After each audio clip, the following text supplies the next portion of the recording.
San जी भी इनका bouquet देकर स्वागत करते हैं। एक बार जोरदार तालियां बजाएं पूरे। और आइएगा बाबा का गुणगान ऐसे ही निरंतर चलता रहेगा। आप लोगों के बीच में आदरणीय है बड़े मुखिया होने के नाते विनोद भगत जी इस प्रकार से इनकी हर बात को एक अच्छे अपना सिरोधार्य करना, एक गुरु के रूप में भी और परिवार के मुखिया के रूप में भी, तो हम इनके पीछे पीछे चलते हैं तो 100% हम मोक्ष की ओर और समृद्धि की ओर आते हैं। मैं एक छोटी सी कहानी बता करके अपनी बात पूरी करूंगा। गाना तो यही गाएंगे, गाना तो मेरे से नहीं हो पाएगा, लेकिन मैं कहानी जरूर सुना के अपनी बात पूरी करूंगा। एक भगतमती की कहानी सुनी होगी और वहीं से वो जो गीता एक श्लोक रामायण का है, गुरु गोविंद को खड़े काके लागू पाए, कि एक भगतमती एक महिला थी और बड़ी भगवान की भक्ति में हमेशा विलीन रहती थी। दुनिया की छल कपट से दूर होकर के उसको पता था कि हर जगह छल है, कपट है, लेकिन जो करेगा अपने लिए कर लेगा, मुझे ऐसे रहना है। और इस प्रकार से अपने आभूषणों को पहन करके सज सवर के मंदिर आती। तो किसी एक ठग आया और ये ठग आया तो इस ठग ने उसको कहा कि यार इसके बहुत गहने हैं इसके ऊपर, तो उसको तो ठगना चाहिए। तो हर व्यक्ति अपने अपने जो इसका इंटरेस्ट होता है, जो उसकी इच्छा रुचि होती है, उस रुचि को देख करके आता है। यहाँ भी लोग आते होंगे अलग अलग प्रकार की भावनाओं को लेकर के, तो वो भी अलग अलग प्रकार की भावनाओं को लेकर के वहां पर आया और उसने कहा कि देवी भिक्षा दो। उसने कहा कि भिक्षा ठीक है महाराज, देने लगी। तो उसने कहा कि दीक्षा ली है। तो उसने कहा कि नहीं दीक्षा तो नहीं ली। बोले जो दीक्षा नहीं ली तो फिर मैं भिक्षा नहीं दूंगा। इसलिए दीक्षित होना जरूरी है। शिक्षित हो सकते हैं, किताबें पढ़ करके हो सकते हैं, लेकिन दीक्षा तो कहीं ऐसे ही इसी प्रकार के पावन पवित्र एक ऐसी परंपरा का हम अगर वहां से दीक्षित होते हैं तब मैं, क्योंकि ठग होते हैं, चालाक तो होते हैं, तो उसने अपनी चालाकी से और उसको कहा कि महाराज तो फिर आप ही मुझे दीक्षित कर दीजिए। और उसने दीक्षित होने के लिए और एक बोला कहीं अकेले में चलना पड़ेगा जहां थोड़ा सुनसान स्थान होगा। बोले ठीक है महाराज, वहां चल पड़े। बोले कि ठीक है। एक हाथ में रस्सी थी, उसके दोनों हाथ पीछे रस्सी पे बांध दिए पेड़ पे, और उसको बांध करके ये सारे आभूषण उसके लेकर के चला गया। और सारे आभूषण लेकर के चला गया तो परिवार के लोगों ने देखा, मंदिर के जो मंदिर में लोग थे उनको देखा कि भगतमती आई नहीं। भगतमती आई तो थी लेकिन गई कहां?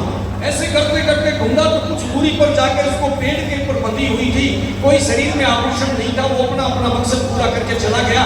और तभी उसके घर से आए तो बोला कि मैं खोल, बोला नहीं नहीं खोलना नहीं है, गुरुजी आएंगे और गुरुजी आकर के वो खोलेंगे, मुझे दीक्षित होना है। बोला नहीं है, कोई गुरुजी नहीं था, वो तो ठग था। बोली नहीं, वो गुरुजी थे। यानी इतना पूर्ण विश्वास उसके ऊपर किया और वहीं डटी रही। और ये बात मंदिर में गई और पता लगा कि कितने हृदय से और पीछे पीड़ित है, शोक दुखी हो रही है, हाथों में से खून निकलना शुरू हो गया। तभी नारद मुनि को और ब्रह्मा जी ने भेजा उनके पास। तो नारद मुनि आए कि देवी वो ठग था, आपको ठग लिया उसने। बोली नहीं, वो मेरा गुरु था। तो वो बोली, फिर हंसने लगी। बोली कि देखो अगर वो ना बांधते मुझे तो आज नारद के तुम दर्शन कैसे होते, आज नारद मुनि के दर्शन कैसे करती। इसी प्रकार जब वो व्यक्ति को ढूंढा, उसको बुलाया, तो बोला कि भाई बाबा साधु होना, वस्त्र धारण करो, बाबा हो गए बनना, और बाबा होना, तो ये बहुत बड़ी बात थी। और इस तरह से भगवान ने उसको दर्शन दिए और उसको दंडित किया। तो उसने कहा कि ना, इसको छोड़ दो, ये मेरा गुरु है। तो वो गुरु जो ठग था वो बहुत पश्चाताप उसने किया और उसने उसी दिन से एक वैराग्य धारण कर लिया और वो उसको गुरु मानने लगी।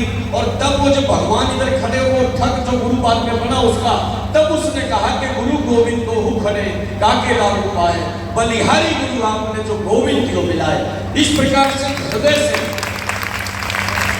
अगर हम पत्थर को भी श्रद्धा से पूजना शुरू करते हैं तो उसमें भी ईश्वर हम देखते हैं। और इस प्रकार से जैसा अभी वीरेंद्र भाई ने जो बात बताई, वीरेंद्र भाई ने, तो यही है, इसी आनंद में, इसी मस्ती में जीवन का मूल सार है। बाकी तो फिर हम जितना टाइम पास यहाँ अलग अलग इसमें करते हैं वो करते हैं। आपने मुझे यहाँ बुलाया, मैं आपका बहुत बहुत आभारी हूँ।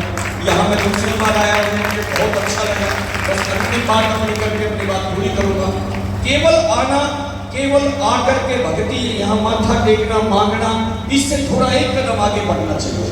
और वो आगे को बढ़ने का कदम ये है कि हम एक संगठनात्मक तरीके से खड़े हों। हम यहाँ पर कोई ऐसी व्यवस्था खड़े करें कि इस समाज के अंदर से दुख, दरिद्रता और समाज के अंदर जिस प्रकार का ये आज नशे का प्रकोप बहुत बड़ा है, और जब नशा बढ़ता है तो सबसे ज्यादा पीड़ित कौन होती है? ये हमारी बहनें, ये हमारी माताएं होती हैं।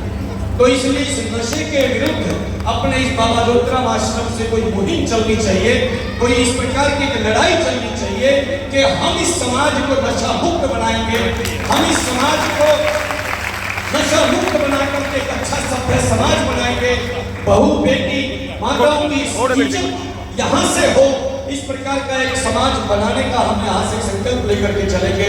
और जो भी भाई भगत जी, विनोद जी, भाई सुरेश जी, इस मुहिम को मैं एक बार दोबारा भी आपके साथ बैठ करके और जन जन तक ये बात पहुंचाना और अपने जीवन का एक लक्ष्य बनाने के लिए एक सुंदर समाज बने, और इस सुंदर समाज बनाने में मेरी भी एक भूमिका हो, इतनी बात कह करके अपनी बात पूरी करता हूँ। भारत माता की जय। और सभी को पूर्ण है आज के इस व्यास पूजा, इस भारत माता की, बाबा जोतराम परिवार की जय हो। एक बार जोरदार तालियां बजाएं आदरणीय वीरेंद्र सिंह जी बड़े खालसा हरियाणा और सभी क्या बता समस्त श्री जोतराम परिवार के द्वारा इनका सम्मान हो रहा है। और जोरदार तालियां बजाएगा श्री जोतराम परिवार के द्वारा आदर सम्मान आदरणीय श्री वीरेंद्र सिंह बड़े Khalsa OSD of CM Haryana, इनका मान सम्मान हो रहा है। और हाल में सुरेश नैन जी और श्री विनोद भगत जी, एक बार जोरदार तालियां बजाएगा। अरे माइक क्यों मेरे माइक,